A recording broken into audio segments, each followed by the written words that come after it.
So with Great Gig in the Sky, Rick Wright's piano playing for me is absolutely fantastic. He's coming from a kind of a jazz angle. Even just that piece of music has an emotional pull to it. That's what we're struggling to find all the time. I went up to Abbey Road. I had no idea what it was. Nobody told me. I didn't know whether I was going to walk into the studio. There was going to be a choir, 2 other girls, 3 other girls. No idea. So I walked into the control room and the band were there, and they proceeded to explain to me that they were doing this album. It was nearly finished, and the concept of the album, birth and death and everything else in between, and they played me the backing track, and I said, well, what do you want? And basically they had no idea. So I thought, oh, fine, lovely.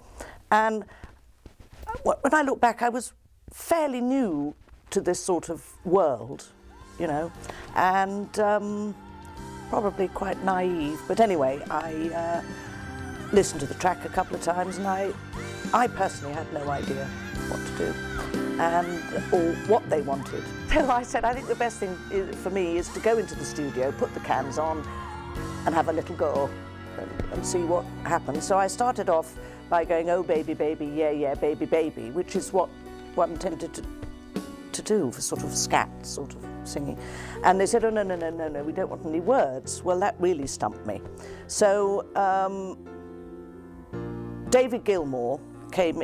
I have to say that he was really the one that directed me. There wasn't a word from anybody else, as far as I can remember. And so David said, would you like me to write out the chord sequence? And I said, no, no, no, no, no, no, no. And it sort of happened when I thought, well, I really don't know what they want. I don't know, but okay, best feet forward, you know. And I thought, well, and I've said this many times, but it's absolutely true, that I thought, I have to pretend to be an instrument. And that gave me an avenue to explore. And so I started doing something. He said, we like that. So I said to Alan, okay, put the red light on, record this, because usually the first take is the best. And I started singing and did it. I went into the control room and they played it, and not a lot was said. And I said, oh, well, thank you very much, goodbye, and left. And I was convinced it would never see the light of day because they hadn't commented, they hadn't made any, do you know what I mean? They hadn't said great, awful, nothing. Great Gig is slightly different from the rest of the album.